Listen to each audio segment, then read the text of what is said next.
Buenos días, iglesia. El Señor nos bendice en esta mañana. Para mí es un gozo el poder estar aquí con ustedes para compartir la palabra de Dios. Mi oración en esta mañana es que nuestro Dios quite de nosotros toda preocupación, quite de nosotros toda tristeza y que permita que su palabra penetre hasta lo más profundo de nuestra ser, que quite de nosotros toda distracción para que nosotros podamos enfocarnos en lo que el Señor nos quiere decir en esta mañana. La enseñanza del día de hoy la he titulado Grandes desafíos necesitan grandes soluciones. Y meditando en esta semana, estaba recordando mi época de estudiante de ingeniería industrial en Colombia.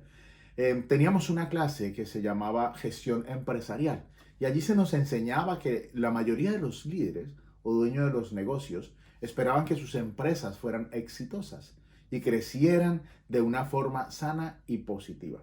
Sin embargo, desafortunadamente no todas las empresas realmente logran ese objetivo, ya que esto, por más sencillo que parezca, no es una tarea fácil. Existen muchos factores y elementos que pueden determinar el éxito o el fracaso de una empresa. El crecimiento es uno de esos factores y la buena gestión de ese crecimiento es determinante para el buen desarrollo de una empresa. Inicialmente, cuando la empresa tiene un tamaño pequeño, las estrategias se desarrollan enfocando la mayoría de los esfuerzos en el producto y su comercialización. Y esto, al principio, suele tener buenos resultados. Pero los desafíos surgen cuando la empresa experimenta un crecimiento sustancial, haciendo necesario incorporar más personas.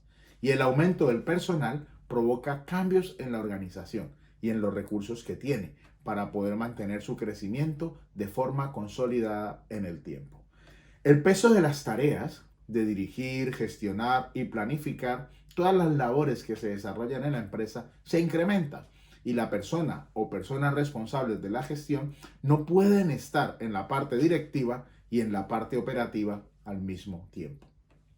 Y es allí cuando suele aparecer la sensación de que la empresa se está saliendo de control, porque no se puede responder con eficiencia a todas las necesidades que este crecimiento está demandando. En este caso, se hace imprescindible incorporar más personal, pero con una alta cualificación profesional y con experiencia, para que ayuden a gestionar las labores que se generan en la carga diaria. El secreto del éxito de una empresa, podríamos decir, que está en saber reaccionar de forma oportuna a los desafíos que puedan presentarse y sobre todo el tomar decisiones acertadas tanto a nivel financiero como administrativo cuando esto sea necesario. Pero hoy yo no he venido a dar una conferencia empresarial. Pero esto que pasa en las empresas era lo mismo que estaba experimentando la iglesia primitiva en sus comienzos. Durante los primeros 5 capítulos del libro de Hechos, Lucas nos había narrado que la iglesia primitiva estaba creciendo diariamente. Ya eran 5.000 personas, sin contar mujeres y niños. Por lo tanto, en la medida que la iglesia de Jerusalén iba creciendo, los desafíos de organización naturalmente iban creciendo también. Ninguna organización o institución puede pasar de ser un puñado de personas a miles de miembros sin experimentar dificultades. Por ejemplo, una iglesia de 100 miembros puede ser eficazmente administrada y servida por un pastor con una estructura organizacional muy sencilla. Pero cuando la iglesia crece a 200, 300 o más miembros, el pastor solo y la organización sencilla que tiene se vuelven inadecuados e insuficientes para afrontar los desafíos que ese crecimiento conlleva. En el capítulo 4 de Hechos, los versículos 32 al 37, nosotros pudimos ver que la iglesia de Jerusalén estaba trabajando bajo una organización comunal. Observamos cómo se vendían las propiedades y todos los recursos económicos de los miembros individuales se llevaban a un fondo común. Y desde allí se redistribuían entre la comunidad, según la necesidad de cada uno de los miembros. Pero en la medida que el número de los miembros crecía, este sistema se iba desgastando y empezaba a mostrar fallos que iban amenazando la unidad y la armonía, por la cual la iglesia primitiva se caracterizaba. Continuando con nuestra serie sobre el libro de Hechos, hoy vamos a basar nuestra predicación en el capítulo 6, versículos del 1 al 7. Acompáñeme en su Biblia, por favor. Hechos capítulo 6, versículos 1 al 7. En aquellos días, al aumentar el número de los discípulos, se quejaron los judíos de habla griega contra los de habla aramea, de que sus viudas eran desatendidas en la distribución diaria de los alimentos. Así que los 12 reunieron a toda la comunidad de discípulos y les dijeron: no está bien que nosotros, los apóstoles, descuidemos el ministerio de la palabra de Dios para servir las mesas. Hermanos, escojan de entre ustedes a 7 hombres de buena reputación, llenos del espíritu de sabiduría, para encargarles esta responsabilidad. Y así nosotros nos dedicaremos de lleno a la oración y al ministerio de la palabra. Esta propuesta agradó a toda la asamblea. Escogieron a Esteban, hombre lleno de fe y del Espíritu Santo, y a Felipe, a Prócoro, a Nicanor, a Timón, a Parmenas y a Nicolás, un prosélito de Antioquía. Los presentaron a los apóstoles, quienes oraron y les impusieron las manos, y la palabra de Dios se difundía. El número de los discípulos aumentaba considerablemente en Jerusalén, e incluso muchos de los sacerdotes obedecían a la fe. En estos 7 versículos, el autor de Hechos nos muestra 2 desafíos que los apóstoles tuvieron que enfrentar en la iglesia de Jerusalén. Además, nos presenta la forma en la que esos desafíos fueron resueltos y cómo esto desencadenó grandes resultados para la iglesia de Jerusalén y el crecimiento de los creyentes. Hoy vamos a estructurar nuestro sermón en 3 aspectos: un primer desafío, un segundo desafío y, por último, los resultados. El primer desafío y la primera solución la encontramos en el versículo 1. En aquellos días, al aumentar el número de los discípulos, se quejaron los judíos de habla griega contra los de habla aramea, de que sus viudas eran desatendidas en la distribución diaria de alimentos. El versículo 1 nos dice que en la iglesia primitiva de Jerusalén había 2 grupos de personas. El primero era el grupo de los judíos arameos, ahora convertidos al cristianismo, quienes habían vivido en Palestina. El segundo era el grupo de los judíos griegos, que eran extranjeros, judíos que vivían en otras partes del mundo. Probablemente este segundo grupo estaba conformado por aquellas personas que habían llegado a Jerusalén para el festival del Pentecostés, del cual nos habla Lucas en el capítulo 2 del libro de este libro de los Hechos. Ellos escucharon a Pedro predicar y se unieron a la iglesia de Cristo y decidieron quedarse en Jerusalén. Estos judíos griegos empezaron a sentir que sus viudas no estaban recibiendo el mismo trato que las otras viudas recibían en cuanto a la distribución de la comida, y entonces decidieron quejarse. Recordemos que el cuidado de las personas vulnerables es un tema del cual Dios se ocupó desde el Antiguo Testamento. El libro de los Salmos, capítulo 68, versículo 5, nos dice que Padre de los huérfanos y defensor de las viudas es Dios en su morada santa. Y Deuteronomio 24, versículo 19, nos dice: cuando recojas la cosecha de tu campo y olvides una gavilla, no vuelvas por ella, déjala para el extranjero, el huérfano y la viuda. Así el Señor tu Dios bendecirá todo el trabajo de tus manos. Querida iglesia, Dios es el Padre y defensor de las viudas. Por eso Él mismo en Deuteronomio estableció algunas leyes humanitarias, las cuales fueron transmitidas a todo el pueblo para ser obedecidas. Y el cuidado de las viudas era una de esas leyes humanitarias que Dios estableció. Y esto me recuerda la historia de Ruth, la moabita, que era viuda, y cómo Booz, un hombre adinerado, conocía muy bien este mandato, y por esto él permitía que Ruth recogiera alimento de su campo para alimentarse junto a su suegra Noemí, la cual también era viuda. Para Dios es tan importante el cuidado de las viudas que el mismo Señor Jesús acusó a los maestros de la ley de abusar de este colectivo, como lo narra Marcos en el capítulo 12, versículos 38 al 40 de su evangelio. Y dice así: como parte de su enseñanza, Jesús decía: tengan cuidado de los maestros de la ley. Les gusta pasearse con ropas ostentosas y que los saluden en las plazas, ocupar los primeros asientos en las sinagogas y los lugares de honor en los banquetes. Se apoderan de los bienes de las viudas y a la vez hacen largas plegarias para impresionar a los demás. Estos recibirán peor castigo. La iglesia conocía muy bien la importancia del cuidado de las viudas. Por eso, en los judíos de habla griega hubo un gran descontento sobre la forma como se estaba atendiendo a las viudas que pertenecían a su grupo. Y esto llegó obviamente a los oídos de los apóstoles. Y es interesante que la imagen un tanto maravillosa de la iglesia, esa unidad que siempre le había caracterizado, estaba quedando un poco opacada con este asunto.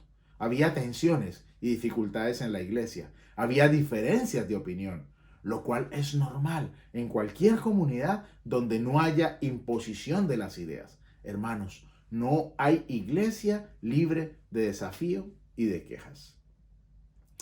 Ante este desafío que se presenta ante los apóstoles, ellos no fueron indiferentes, ni se cruzaron de brazos, sino que por el contrario, ellos fueron conscientes del desafío y lo resolvieron dentro de un espíritu de armonía.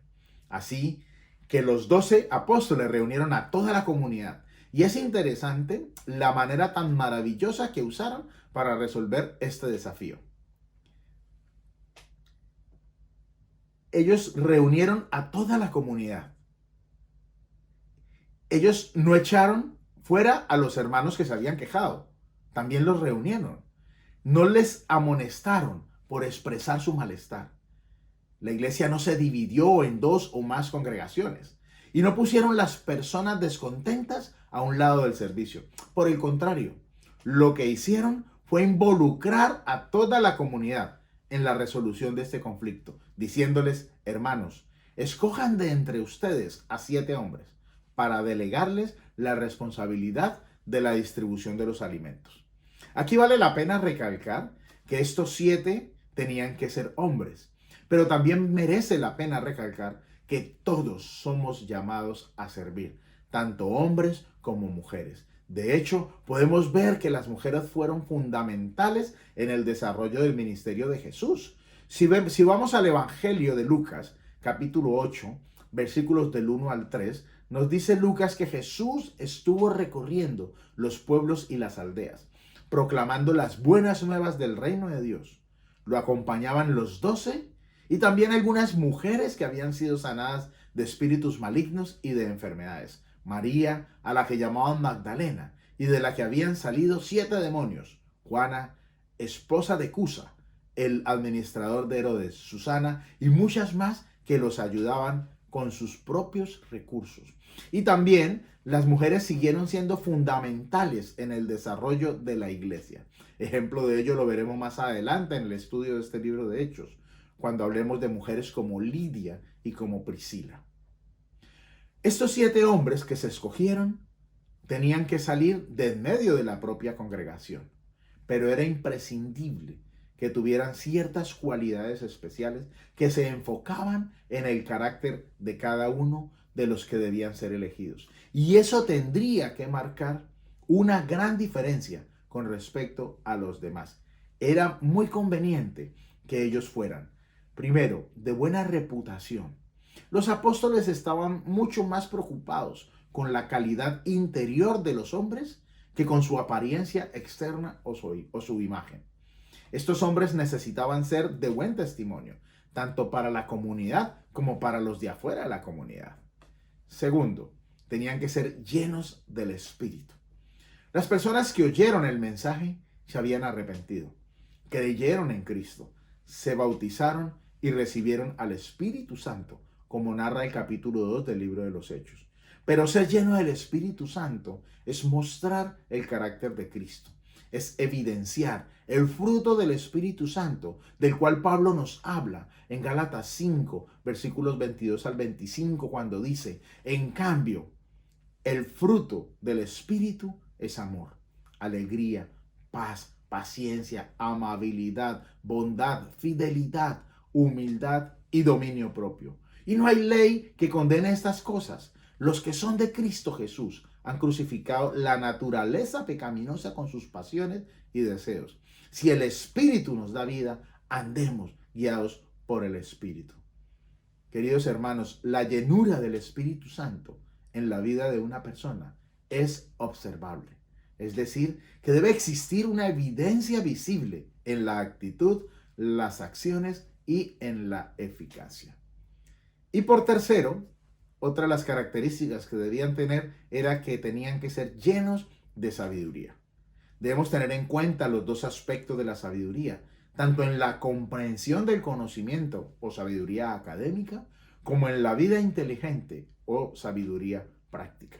La sabiduría es uno de los regalos que Dios nos da, pero es necesario pedirla, como dice Santiago en su capítulo 1, versículo 5. Si a alguno de ustedes le falta sabiduría, pídasela a Dios y Él se la dará, pues Dios da a todos generosamente, sin menospreciar a nadie.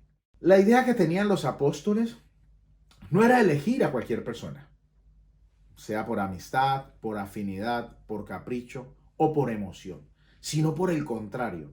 Ellos necesitaban escoger a 7 hombres que fueran idóneos para realizar esta tarea tan importante que se les estaba encomendando, que era el servicio a los necesitados. Esta elección de los 7 hombres nos conecta con el segundo desafío y también con su solución. El segundo desafío, ¿sí?, lo encontramos en el versículo 2. Así que los 12 reunieron a toda la comunidad de discípulos y les dijeron: no está bien que nosotros los apóstoles descuidemos el ministerio de la palabra de Dios para servir las mesas. Los apóstoles se encontraron con otro gran desafío. Ellos estaban descuidando el ministerio de la predicación de la palabra, porque ellos mismos tenían que atender a los necesitados. Los apóstoles entendieron que no estaba bien el descuidar la enseñanza de la palabra por hacer otras actividades. Esto era muy importante para la congregación. Las ovejas tienen necesidad de alimentarse, pero no necesitan cualquier alimento. Las ovejas necesitan delicados y tiernos pastos para crecer sanas. Esa era una de las labores que tenían que desarrollar los apóstoles: alimentar con la palabra de Dios a todos los creyentes y anunciar el evangelio de Jesucristo a todos aquellos que no eran salvos. Pero con la decisión de delegar esta función del servicio para los necesitados a aquellos 7 hombres escogidos por la congregación, ellos estarían también, como diría mi abuela, matando 2 pájaros de un solo tiro. Por un lado, estaban liberando parte de su tiempo para ocuparse en seguir predicando y enseñando el evangelio de Jesucristo, porque ellos acudían personalmente para hablar con aquellos que necesitaban escuchar la palabra de Dios y así poder conducirlos a convertirse en seguidores de Jesucristo. Por otro lado, se estaban asegurando de cubrir las necesidades internas de la iglesia a través de la función delegada a estos 7 hombres escogidos. Los apóstoles habían entendido la importancia de la gran comisión que el mismo Jesús les había delegado en el capítulo 16 del Evangelio de Marcos, versículos del 15 al 18. Y les dijo: vayan por todo el mundo y anuncien las buenas nuevas a toda criatura. El que crea y sea bautizado será salvo, pero el que no crea será condenado. Estas señales acompañarán a los que creen. En mi nombre expulsarán demonios, hablarán en nuevas lenguas, tomarán en sus manos serpientes y cuando beban algo venenoso no les hará daño alguno. Pondrán las manos sobre los enfermos y estos recobrarán la salud. Los apóstoles estaban cumpliendo su misión de ser testigos de Jesucristo. Y esto los llevó a evidenciar la tercera parte de nuestro estudio de hoy. la resolución de los desafíos produjo resultados visibles. Por un lado, es interesante que no hubo desacuerdo ante la propuesta de los apóstoles para elegir a aquellos 7 hombres, sino que por el contrario, eso agradó a la multitud de los creyentes. Primera de Pedro, capítulo 3, versículos 8 al 12, nos dice: en fin, vivan en armonía los unos con los otros, compartan penas y alegrías, practiquen el amor fraternal, sean compasivos y humildes, no devuelvan mal por mal, ni insulto por insulto, más bien bendigan, porque para esto fueron llamados, para heredar una bendición. En efecto, el que quiera amar la vida y gozar de días felices, que refrene su lengua de hablar el mal y sus labios de proferir engaños. Que se aparte del mal y haga el bien, que busque la paz y la siga. Porque los ojos del Señor están sobre los justos y sus oídos atentos a sus oraciones. Pero el rostro del Señor está en contra de los que hacen el mal. La invitación que nos hace Pedro es que todos los creyentes debemos vivir en armonía y amarnos unos a otros. Debemos ponernos de acuerdo para que permanezca la unidad en la comunidad. Si alguien nos hace algo malo, no hagamos lo mismo. Si alguien nos insulta, no contestemos con otro insulto. Al contrario, pidamos a Dios que bendiga a esas personas, porque Dios nos eligió para que usted y yo seamos de bendición para otros. El Señor siempre cuida a los que hacen el bien y siempre escucha sus oraciones. Con toda certeza, esto muestra la gracia de Dios y la obra del Espíritu Santo en los corazones del grupo de creyentes que hablaban hebreo. Ellos eran la mayoría en este caso. Pero a pesar de las quejas del otro grupo, ellos también participaron de la asamblea para escoger a los 7 servidores. Y la mayoría fueron escogidos del grupo de los que hablaban griego. Estos 7 hombres estarían a cargo de la administración de los fondos comunes para todos los necesitados de ambos grupos. Probablemente esto ayudaría a que los creyentes de habla griega no se quejaran más, pero no hay evidencia de rencor por parte de ellos. Fue muy sabio por parte de los apóstoles involucrar a toda la comunidad en la solución del conflicto. Y nos muestra cómo el Espíritu Santo derribó aquella barrera que se levantó en la iglesia para amenazar la unidad que ellos tenían. Sorprende bastante que hubo una gran armonía entre los apóstoles y los discípulos y la multitud.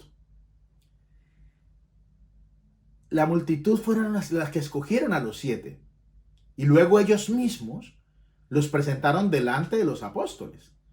Pero los apóstoles no obraron con ligereza. Pablo le dice a Timoteo en su primera carta, en el capítulo 5, versículos 22 al 24. Bueno, el versículo 22. No te apresures a imponerle las manos a nadie, no sea que te hagas cómplice de pecados ajenos. Consérvate puro. Los apóstoles primeramente oraron a Dios y dirigidos por el Espíritu Santo les impusieron las manos. Lucas termina este incidente con otra declaración en la que dice que la palabra del Señor crecía y seguía creciendo. El número de los discípulos seguía multiplicándose en Jerusalén y también un gran número de sacerdotes obedecían a la fe. Era un gran logro el que algunos de los sacerdotes hubieran aceptado el Evangelio y la obediencia a las enseñanzas de los apóstoles. Entre los sacerdotes habían saduceos, aquellos que no creían en la resurrección, y también habían fariseos. Ya para concluir, recordemos que las familias también viven desafíos diarios, donde en ocasiones es necesario delegar las responsabilidades. Pero para eso debemos pedir la sabiduría de Dios para afrontar los desafíos financieros, por ejemplo, para llenarnos de paciencia y de amor, para enfrentar esos desafíos de cambio de carácter de nuestros hijos, nuestros padres o nuestros cónyuges. Pero sobre todo, queridos hermanos, sobre todo debemos ser conscientes de que también nosotros somos imperfectos y además vivimos con personas imperfectas y que todos cometemos errores. Pero lo importante es anhelar esa sabiduría que Dios da y sobre todo que nos dejemos guiar por el Espíritu Santo para que unidos como familia podamos enfrentar cada desafío que se nos presente y poder encontrar la solución. Al igual que hicieron los apóstoles, los pastores, los líderes y los miembros de la comunidad de creyentes, no pueden eludir los desafíos y problemas a los que se enfrenta la iglesia a la que pertenecen, ni mucho menos pretender que no existen esos desafíos. Lo ideal es entender que las congregaciones están conformadas por seres humanos de carne y hueso, personas imperfectas que con frecuencia tienen prejuicios, diferencias y también tienen preferencias. Ante esta realidad, es necesario abordar cada desafío oportunamente y sobre todo resolverlo con sabiduría y bajo la dirección del Espíritu Santo de Dios. Pero esto debe hacerse a la luz del amor y del perdón cristiano. Como miembros de una comunidad, usted y yo tenemos la responsabilidad de participar en la resolución de las tensiones internas cuando éstas se presenten. Debemos ser pacificadores para no permitir que la unidad de la iglesia se vea amenazada con ser quebrantada. Es necesario que seamos parte de la solución. Si en nosotros hay inconformidad, hay dudas o hay algún malestar, acerquémonos a los ancianos y resolvamos esos puntos, porque ese fue el modelo que nos dejaron aquellos que fueron llenos del Espíritu Santo en la iglesia primitiva. Me quedan dos preguntas para que usted y yo reflexionemos en ellas durante esta semana. ¿En qué lado nos encontramos hoy en nuestra comunidad? ¿Estamos en el lado de los que dan problemas o en el lado de los que están ofreciendo y siendo parte de la solución? Y la segunda pregunta es, ¿cómo te comportas ante un gran desafío? ¿Acaso te rindes, tiras la toalla o decides creerle a Dios y oras para que Él te guíe a encontrar una solución? Recordemos, todo gran desafío necesita una solución. Y eso siempre debe conllevar a obtener unos resultados visibles y positivos. El crecimiento debe ser el resultado de la organización y el compromiso de todos. De esta forma, cada miembro de la congregación logrará su enfoque ministerial. Vamos ahora. Padre Santo, gracias te doy, Señor, en esta mañana por tu palabra. Gracias, Dios, porque a través, Señor, de tu mensaje podemos entender la importancia que tiene el ser comunidad, Señor. Que todos podamos participar, Dios, de la solución de los conflictos, Señor. Que no seamos parte del conflicto, Dios. Que no seamos murmuradores, que no nos quedemos solamente en la queja, que nos podamos acercar a las personas responsables para poder llegar a encontrar esa solución que tanto necesitamos, Señor. Que como familia, Dios, nosotros podamos, Señor, entender que vamos a enfrentar desafíos. Tú mismo lo dijiste, que vamos a tener aflicción en este mundo, pero que debemos confiar porque tú venciste al mundo y si tú estás con nosotros, nada podrá estar en contra de nosotros, nada podrá apartarnos de tu amor, Señor. Tú lo dijiste, Dios, tú vas a estar con nosotros hasta el fin de los tiempos. Ayúdanos, Dios, guíanos a enfrentar esos desafíos que se presentan en nuestras familias, con nuestros cónyuges, con nuestros hijos, con nuestros hermanos, con nuestros padres. Que nosotros podamos entender que es solamente a la luz de tu amor y de tu misericordia que nosotros podemos encontrar esas soluciones. Ayúdanos, Señor, a ver la paja que hay en a ver la viga que hay en nuestros ojos antes de ver la paja que hay en el ojo de nuestro hermano, de nuestra familia, Dios. Porque somos imperfectos, Señor.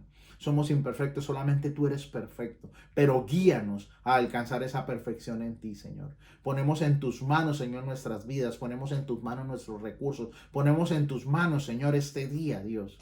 Ponemos en tus manos todo lo que nosotros tenemos, nuestra familia, Señor, nuestro trabajo, porque todo es tuyo, Señor. Todo te pertenece, Dios. Gracias, Señor, porque un día más tú hablas a nuestros corazones, Dios. Y te pido, Señor, que esa palabra, Dios, se arraigue en nuestros corazones, Señor. Que germine y que produzca fruto, Señor. Un fruto visible para que todas aquellas personas que nos rodean puedan entender que nosotros te pertenecemos, Señor. Para que esas personas que nos rodean puedan anhelar eso que nosotros tenemos, que es a ti, viviendo y morando en nosotros, Señor. Te doy las gracias en el nombre poderoso de Cristo Jesús. Amén y amén. Muchísimas gracias, queridos hermanos, por compartir este tiempo con nosotros. Mi deseo es poderles ver pronto, que todo esto que está ocurriendo en el mundo pase lo más pronto posible. En las manos del Señor estamos. Y les deseo que pasen una feliz tarde, que el Señor los continúe bendiciendo y aquí los esperamos el próximo domingo. Que Dios los bendiga.